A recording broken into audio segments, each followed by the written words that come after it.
All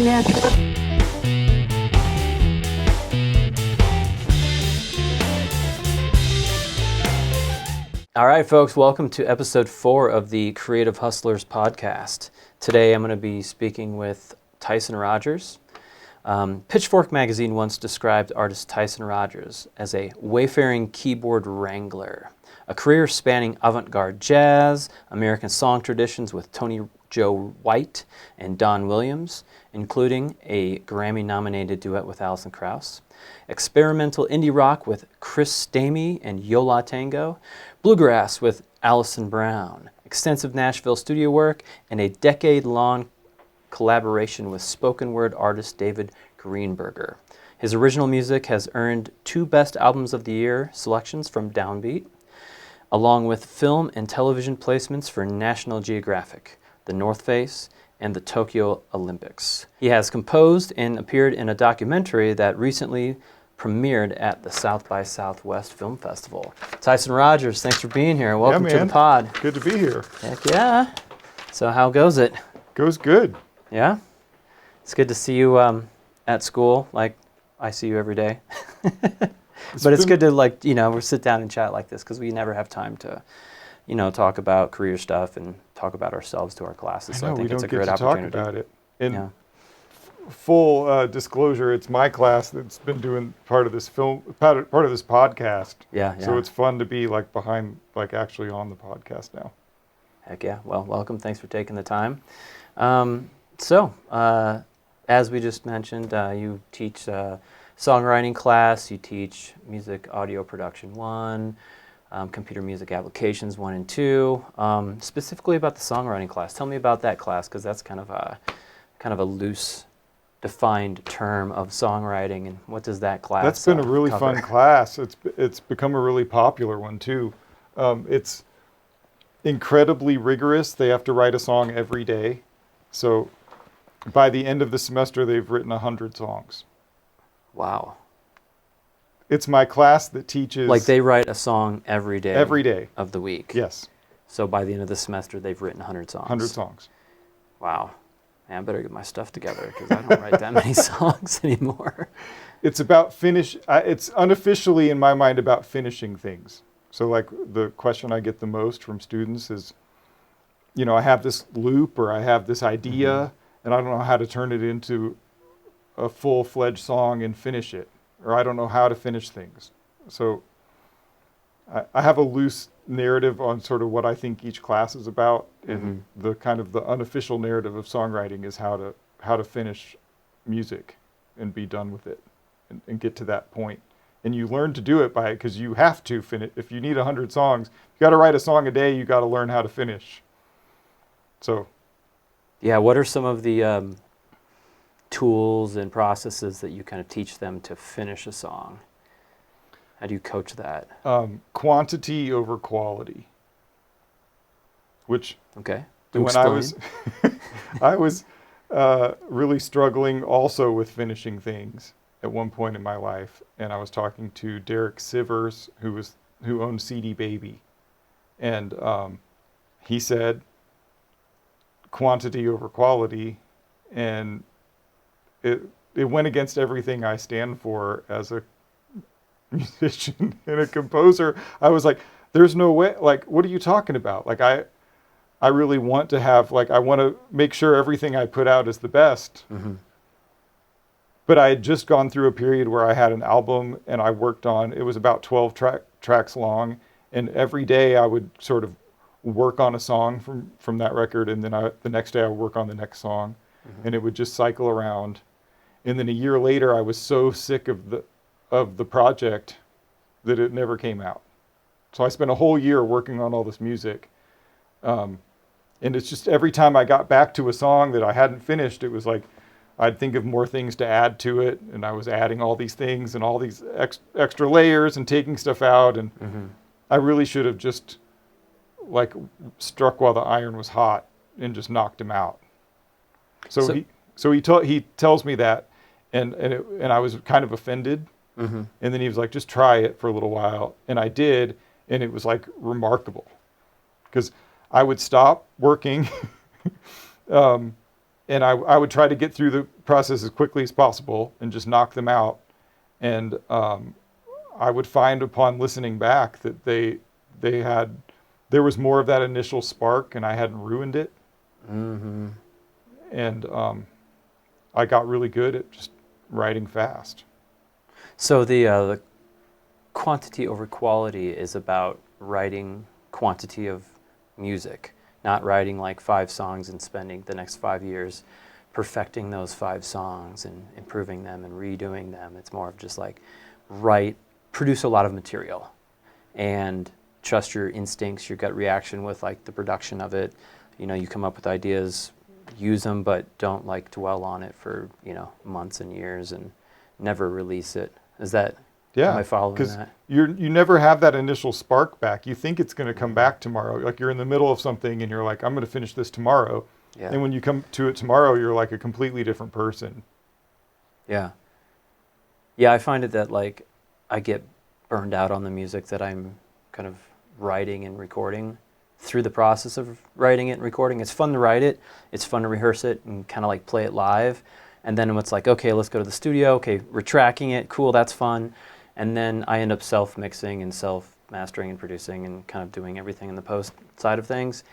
And by the end of it, I'm just like sick of it. Like I don't, I'm so sick of the song. You hate it. And like I've heard it over and over again and just micromanaged the heck out of it and strangled every bit of like, every bit of imperfection out of it. And like, I don't know. I think there's some merit in that. Maybe I'll try that on my next project. Well, and if you get in the habit of just writing like one verse or something, Mm-hmm.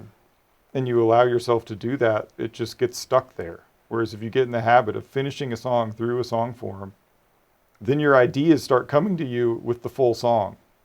And that's what I tell all the students. Like by the end of the semester, you're going to get in this idea for a song, and it's going to come to you in song form. You'll know what the pre-chorus is and the bridge is and the verse and the chorus. And then it's just your job to kind of sketch it out. Yeah. So what kind of stuff do they do in that class other than write? Are they using technology? Are they performing? Like what kind of goes on with the day-to-day? We perform one of our songs that we wrote that week in class. And we set up a little like kind of acoustic cafe setting here at Front Range. We have a nice little concert hall setting, or like a club kind of setting with lights and good sound. And so they come in, because what I want them to be able to do at the end of the semester is to be able to go to an open mic night and play a song no problem. Mm. And so even after 3 or 4 of those in class, they're so used to getting up and playing in front of people that they're confident enough to go. I mean, think of that, the whole semester, every week you're in there performing. Yeah. By the end, then they feel like they can go and play their song at a club or an open mic night or something, so they can get out and do it. Yeah, it's like they're cutting their teeth instead of going to open mics on Wednesday night at wherever. Like they're doing it in class and getting that experience. Because it does take repetitions. Like you don't just get good at performing by practicing at home. Or, like you have to go and perform and deal with that whole experience and that psychological thing that happens to you, mentally and physically when you perform, and, how you handle it, and eventually use that maybe to, harness that energy for, improved performance rather than inhibitive. Yeah, and I think learning to perform is easier than people think also. So I was saying, they usually think they could never do it, but after 3 or 4, they're used to coming in and singing. That's pretty vulnerable. Here's a song I wrote this week, and I'm going to sing it in front of the class. And then we have different goals for each song. Like, 1 week they have to perform on guitar. One week they have to perform on piano. We learn basic piano and guitar chords in there. That's one of the things we work on. So and then they can make tracks if they want and perform that way. But there's like a goal for the week of like kind of what you're going to be thinking about in your performance this week, or how you're going to be performing. Cool. Sounds like a fun class. It's good. Heck yeah. It's a good one. It's super inspiring, and it's putting out some good music. People are putting stuff up on Spotify and going out and playing their songs, and it's good. Very cool. So I want to switch gears and talk about kind of your professional career and kind of where you started. I know from the the bio that you spent some time working in Nashville as a studio artist, and that kind of led to some of these collaborations and sidemen work with some of the artists you mentioned in the bio. So you want to talk a little bit about how you got into Nashville, maybe where you came from before Nashville and how you got there, and how that whole leap started in your career, kind of, moved from that point on. Yeah. At one point, I wanted to be a jazz musician, and I think my earliest memories, though, I wanted to be a studio musician. Mm-hmm. So I was always interested in who are these players on these albums, and I would look up every musician that was on the record, and I was interested in the recording studio, and I think that's kind of like very early on. That's what I wanted to do in my heart, was be able to be the person who could play like any style, anything, just kind of be like all purpose. I was never wanting to be like the front man.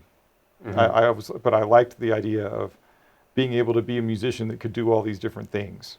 And then I got distracted. There's not like a real like playbook for that, like how to be a studio musician, how to be a composer. This is pre-internet. So if I wanted to learn about Chick Corea, true story, I'm like at the library in the encyclopedia, looking up like the musician's encyclopedia, reading about it. Who is it's this that guy? Yeah, it's like, and then like trying to find albums that he played on. Oh, he played with Miles Davis, and then I have to go find that record, and it doesn't there's no Spotify, so I'm like ordering records at my record store.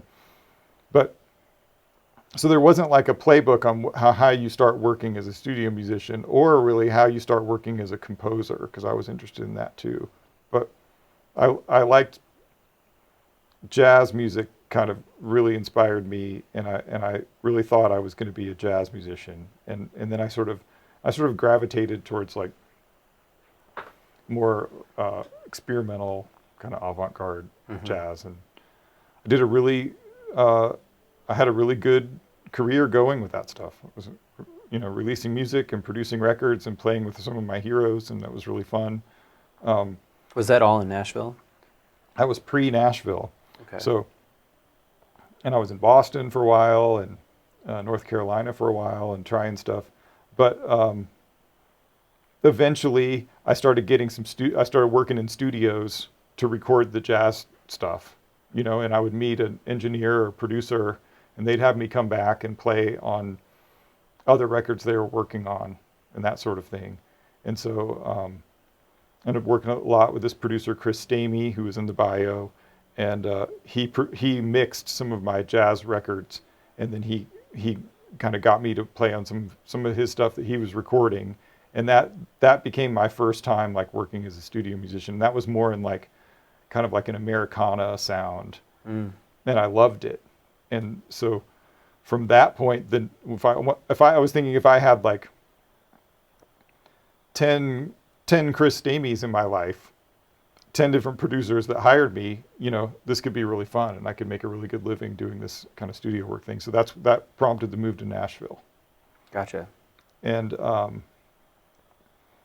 but I still held on to kind of this snobby kind of jazz, indie rock, kind of like I'm too good for country music kind of snobbery. I had that at first. You've mentioned kind of like a love-hate relationship with jazz. Is that kind of what you're kind of getting into there?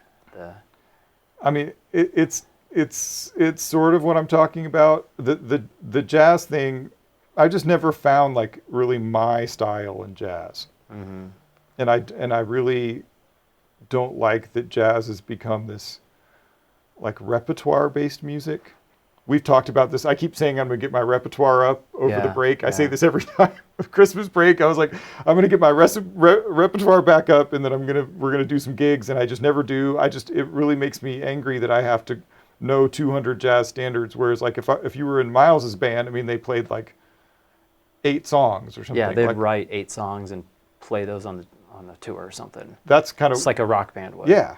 That's how I see it. I mean, if you're going to play with Coltrane, I mean, you might only play 2 songs, And so I kind of that was kind of what I grew up listening to, were all these artists. And then when it became time to be a jazz musician, it was like, oh, I'm playing at the supper club and I have to know 200 jazz standards. And it seemed to, I don't know, there's something, those are good songs to know, and I've learned a lot through learning them, but I've let a lot of that repertoire slide now, and so it's kind of this chore of me trying to like get it back in order to do a jazz gig. Yeah, I'll feel you on that. It's the repertoire is being able to just call tunes on a gig, show up like we're playing 4 hours at the supper club, like we're just gonna randomly call songs after we play one after another, and no set list, just every jazz standard, like this one, which key you doing in.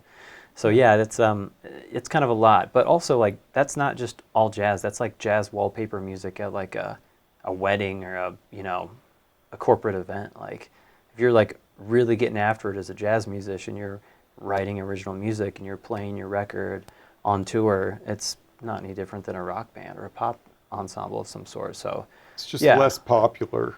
It's already hard enough to do all that stuff, but there's not a lot of that's a really for it to be like something that's going to be your full-time job or something, that's really difficult to be a full-time jazz musician playing like your own original music, and even harder than being in a rock band or something.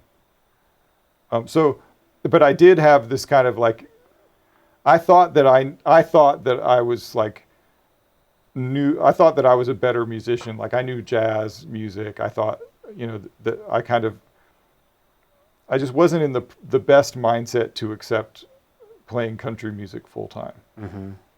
And then, but I got humbled really fast. So within 1 or 2 gigs in Nashville, thinking, when you go to a blues gig and you're like, I got this, it's 12-bar blues, right? I don't even need to practice. Like, no problem, right? That's kind of like what I was thinking. This is a 3-chord country tune. I got this.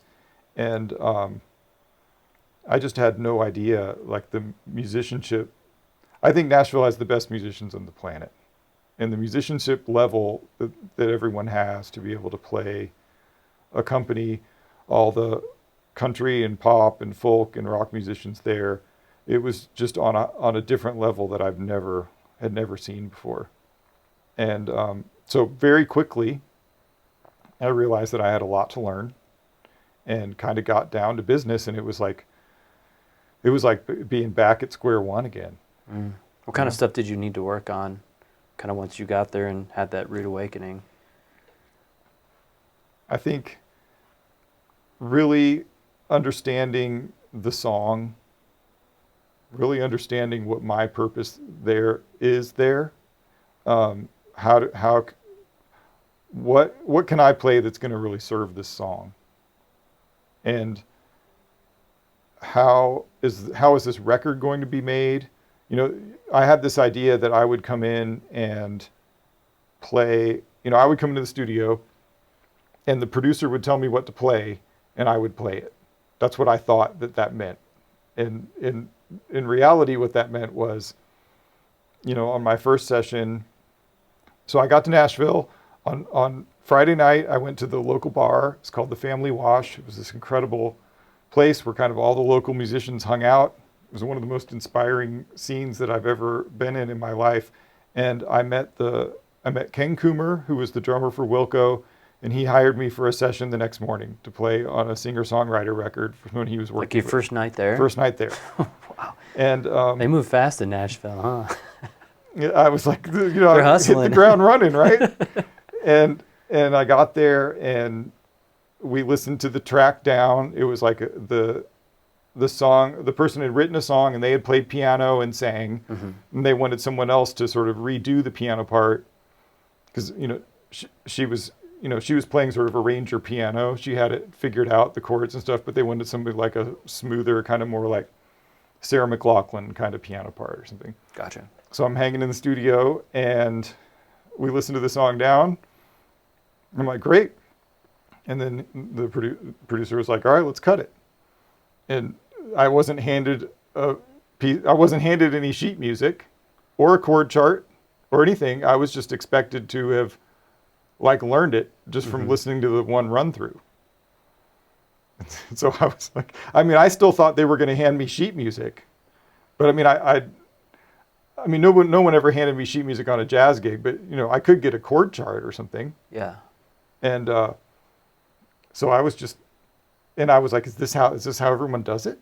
And it kind of is how everyone would do it. I mean, they would make notes as they were listening. Right. Right. But it's very often like the drummer in the band would be making the chord chart, making notes, hand them out if you need it. Like everybody in that room was just so good at like comprehending those musical forms and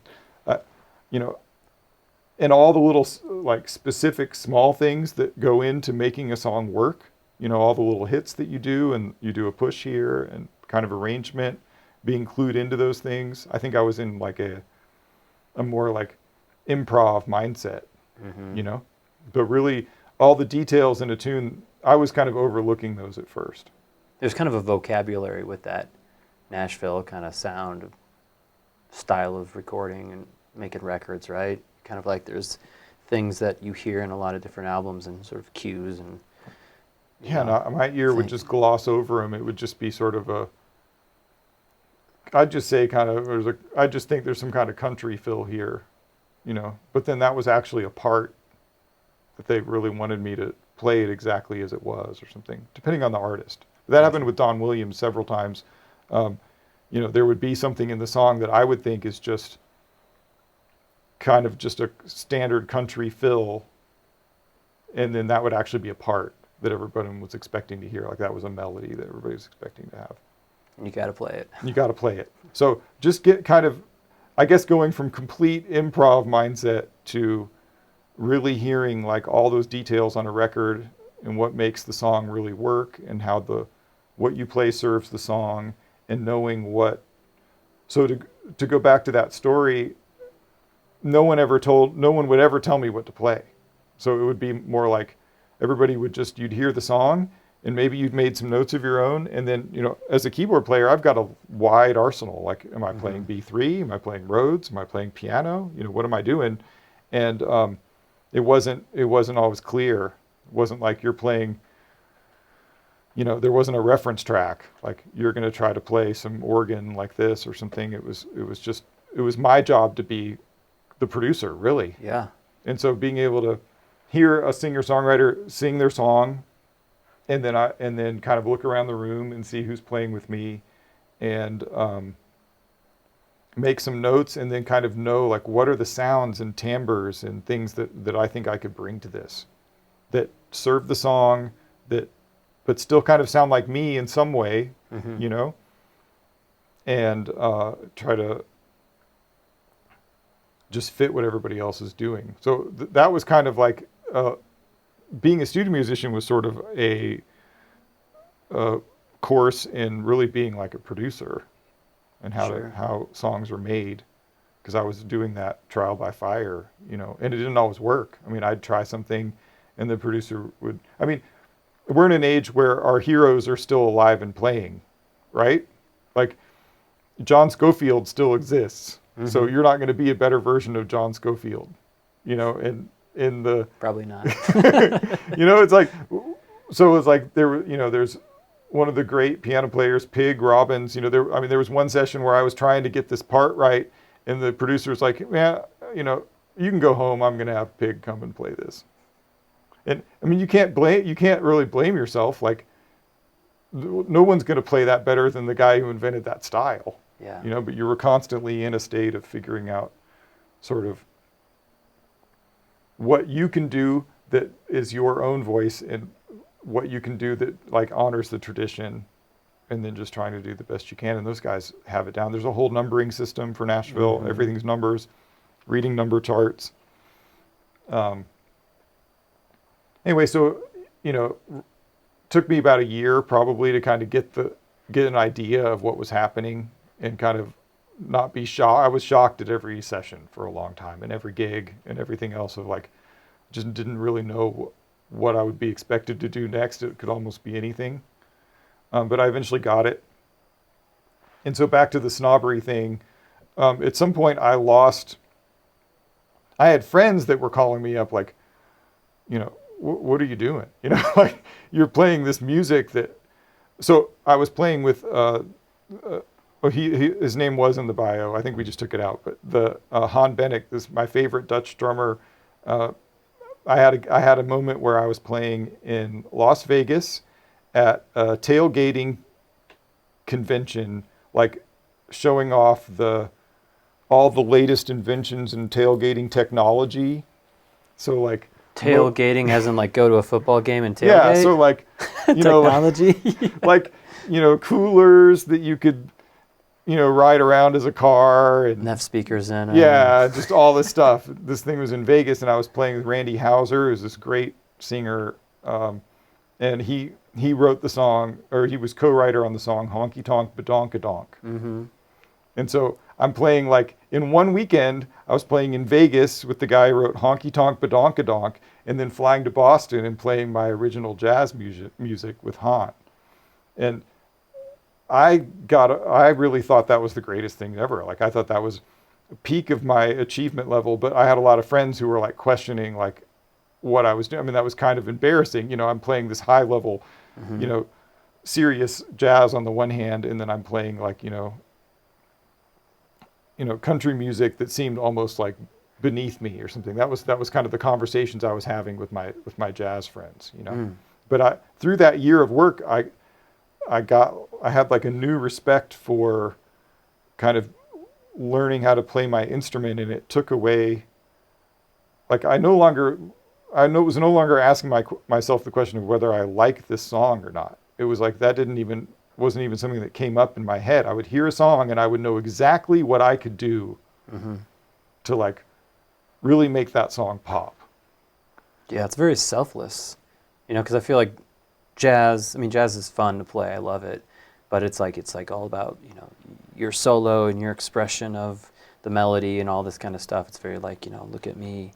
Where when you're doing pop music and you're like a sideman, like you are in service of this other thing that is like way more important than anything you're going to do. Like you're not going to even if you play really awesome stuff, you don't overshadow the singer, the songwriter. Yeah. You're there to kind of like make them sound great, make the audience happy. Like you're just in service of the music, and it's very selfless. Everything you do is kind of like with someone else's, with empathy and someone else's like, emotions and responses in mind. That's so yeah, totally well different. said. And I really enjoyed that, and that kind of opened me up. And so I wasn't, I could be playing Beer 30, but I'm not thinking about whether I like that song or not. I'm just in this other, like you were saying, kind of like selfless state where you're just serving the song. And I really got into that as it changed the way I thought about music big time. Yeah, probably helps you get work too. People Did. like to play with people like that to make them sound and feel good. Yeah, and I think jazz could use a little bit of that. Yeah. I feel like jazz needs to redefine the term, because it's not just bebop and swing music and, bossa nova. I mean, historically, that's been part of it, but jazz is just improvised music. Yeah. You take a basic musical structure and you do your thing with it, and you create it on the spot and improvise it and compose it in the moment. That could be anything: R&B, rock, jazz, funk, whatever you want to genre. Country, there's plenty of like country and bluegrass songs and bands that basically are like jazz combos. It's like, hey, let's play the head, and then go around, take some solos, and we'll just figure it out, That's what I loved about seeing your group, when I saw your jazz group play. And just like, I was so excited because just anything goes. Like, you'd be playing the song and it could go any direction. It could, could go into a meter song. It could go country. Could go like, just kind of like instrumental, improvised music, I thought it really had the right feel. Nice. Inspiring. Well, thank you for that. So, let's pull things into like the music tech side of the conversation. I was going to ask you about that because you and I, we're both teaching the recording classes here. We are. And right now, that's super inspiring to me.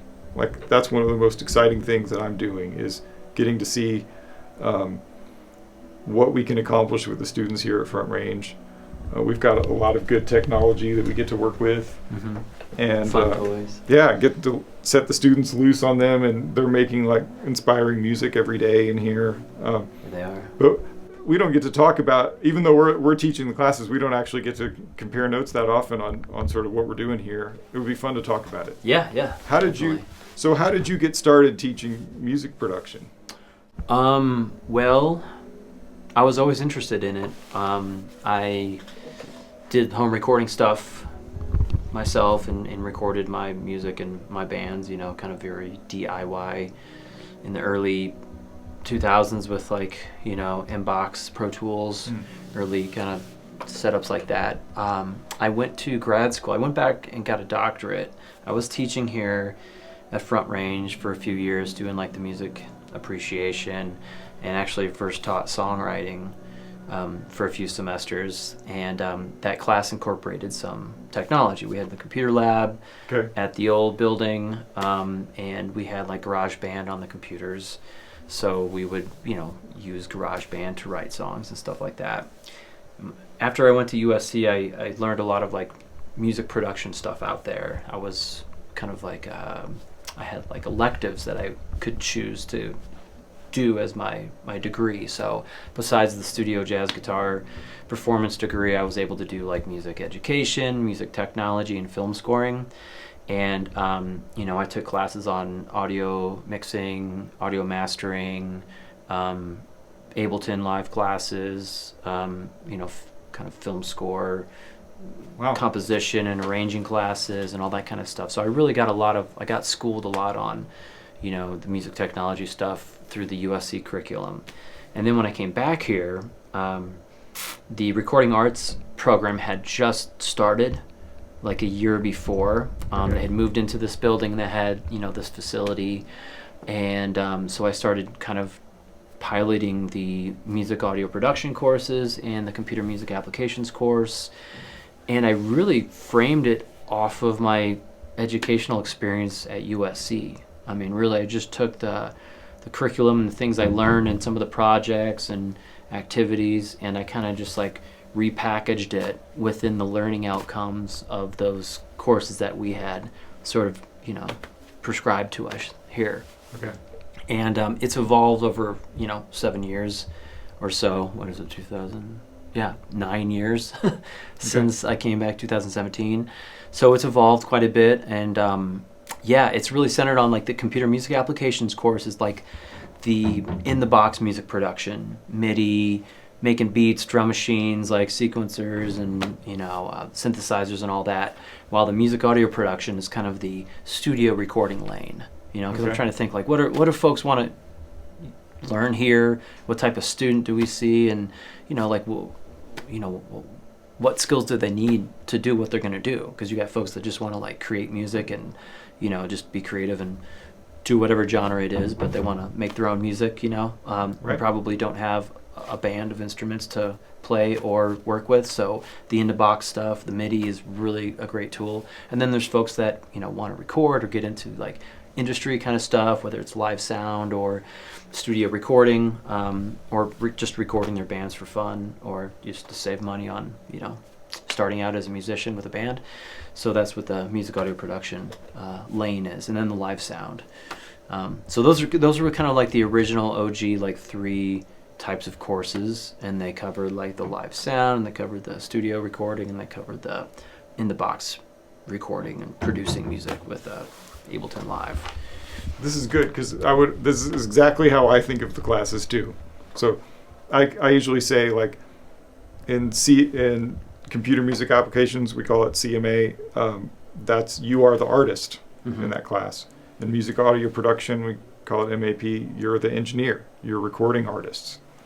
And I think it's good for people to have both, to like learn how to, be the center, be the center of the music, compositionally speaking, and then also be one where you don't have to think about the music at all. You're just trying to capture the best sound that you can. Yeah. It's not always. It's hard to capture. It's hard to like remove yourself from getting the best sound for your own recording. But you can do a much better job of like removing yourself from that equation by recording other people. and then all you have to think about is like, what's the best sound we can get out of this guitar or this drum kit? Yeah. What can I do to make this artist have a better time or capture this moment of performance like the best, we can do. So yeah, it kind of forces them to be on those two different, wearing those two hats, like the artist who it's all about me and my song and like how do I make my music better and what tools can I use to like, realize my dreams and the sounds in my mind. And then like, how can I serve this other, artist and help capture this magical moment of music that they're trying to do and be inspired by. So That's kind so of like, great. yeah, it's like being on those two different sides of the coin. And then the live sound is very much like that service sort of thing where, you're just trying to help the musician sound good and play good, get their monitors sound great and, make everything fun and smooth. And you took your classes out to a club recently? Yeah. looked really So, cool. kind of reached out to Brittany at Washington. So we have Okay. several venues in town, but Washington's is a venue that was very nice to welcoming us in and bringing the class in for 2 weeks of workshops there. So we were able to go into the venue, in between shows when it was empty, and the staff was kind of took us on a tour, and we learned about the various parts of the venue, how the venue operates, the signal flow throughout the venue, because larger venues are way more complex, yet similar to your basic PA system, where the signal flows from the stage to the monitor mixing station that's on the stage, and then it's split and goes down to the station up front of house, and then into a processor, and just all the speaker arrays that are located all over the building. And then we got to do some workshops with running sound, doing monitor mixes, and they got to play around with the lights as well. Chris, who's their light designer, or one of their light designers, was there, and he was like showing us how to use the light board and some of his presets and programming things with the lights. So it was a lot of fun. Yeah, the cool. students I think had a good time. How did you decide on, students always ask me, how did you decide on Pro Tools and Ableton? Yeah, that's kind of a tricky thing. I mean, it's always, people try to debate it with me. Pro Tools is the OG DAW. Let's be honest, it was like one of the very first DAWs, and it's still pretty standard DAW in most commercial studios. It's an industry standard for sure. Yeah, so Pro Tools definitely for the MAP class. When it comes to like in the box production, I mean, you've got like Reason and what's the one everyone's using now? FL Studio. Yeah. But once again, I feel like Ableton Live is the OG, MIDI production in the box, DAW with a live application, where you can use Ableton Live on stage with your band. You could use it to do backing tracks. You could use it to fly in keyboard patches. You could queue up sound effects and light stuff. Like it's such a versatile tool. Logic historically and other DAWs just don't offer what Ableton does. I feel like if ranking them in as far as professional DAWs that you're going to interact with in the professional realm, those are the two ones I would pick. But then the thing is, DAWs are DAWs. It's like they all pretty much do the same thing. And when you graduate and you work for a studio that uses Reaper, it's not going to be hard to learn Reaper if you can use Ableton and Pro Tools and you've played with Logic a little bit. Like after a while, DAWs are DAWs, and it's just like mixing on a different console. You just got to figure out where the buttons are and the subtle differences between them. So yeah, that's kind of where that came from. Maybe I'm biased because Ableton and Pro Tools were the ones I've kind of spent the most time with.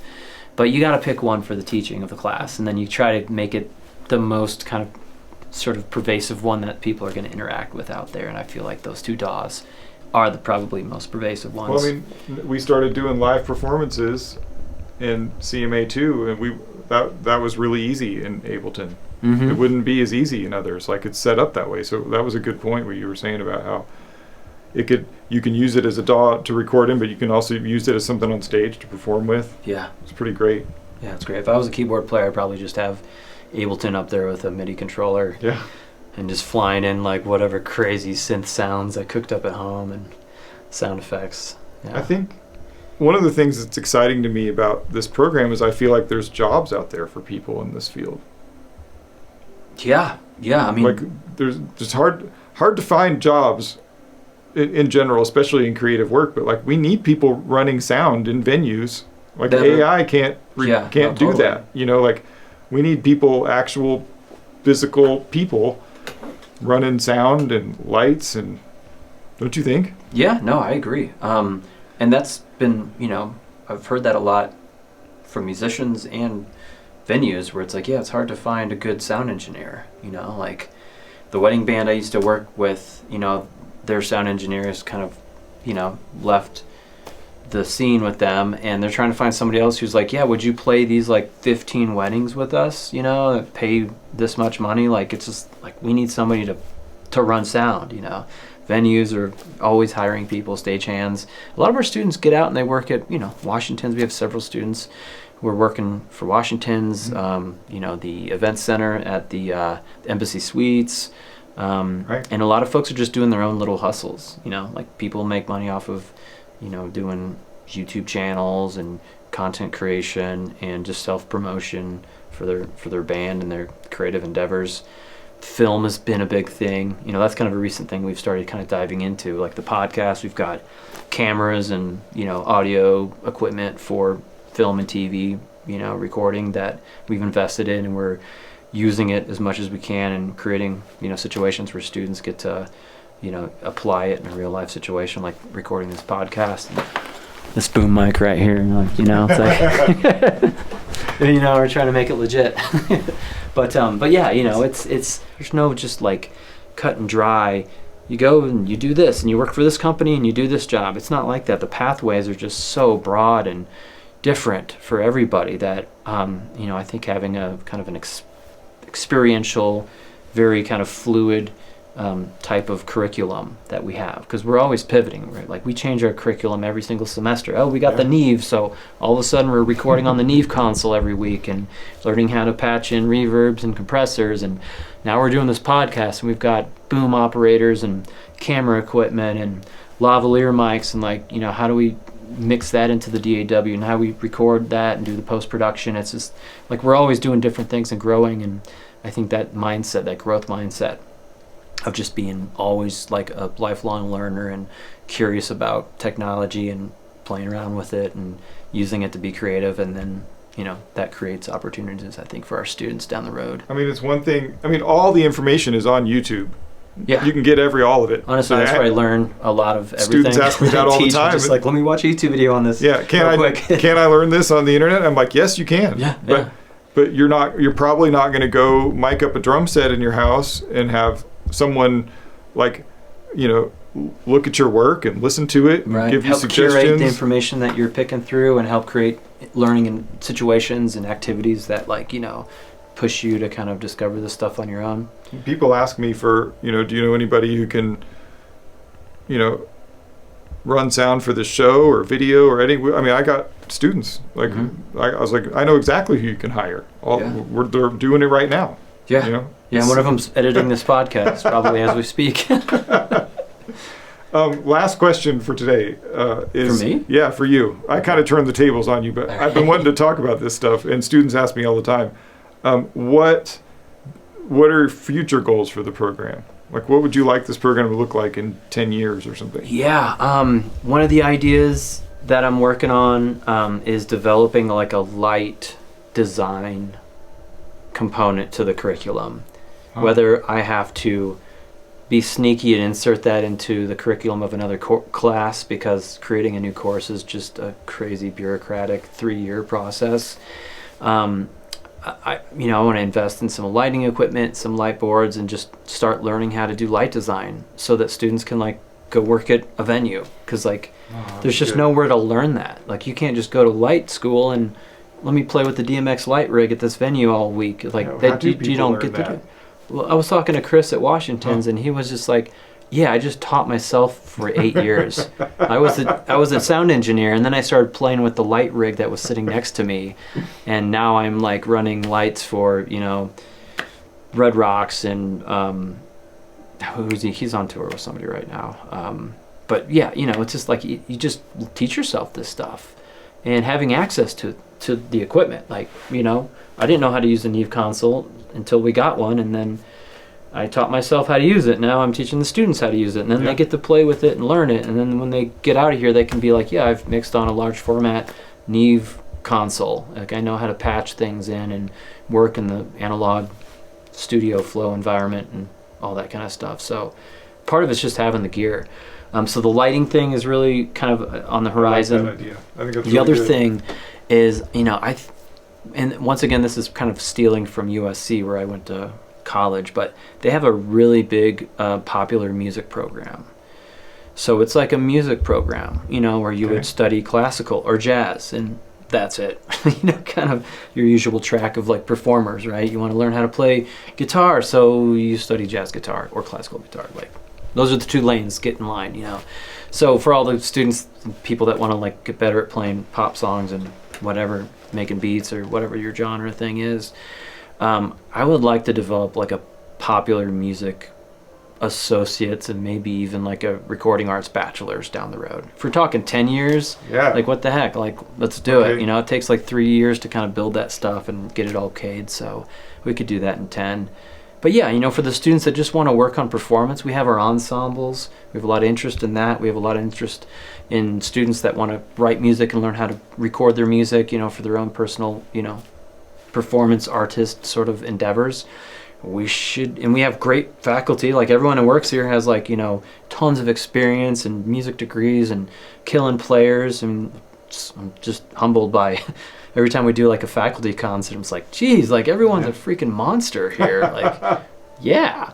So like a lot of that, we could really tap into that with the students that like want to pursue performance.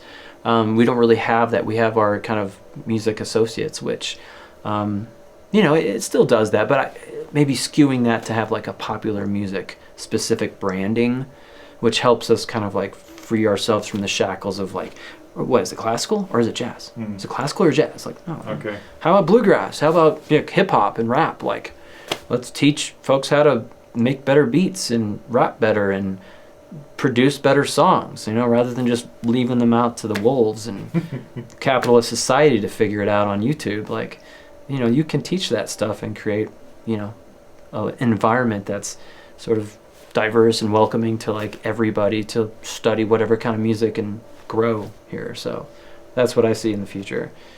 It's a lot of work though, so you'll have to help me. We'll do it. Sounds great. Good plan. Cool. Well, thanks for being here, Tyson. Thanks for teaching here. Thanks for playing. It's a pleasure. It's been a pleasure to work with you and play with you. And looking forward to continuing through the future. So thanks for being on the podcast. You're welcome, man. Good time. Yeah, for sure.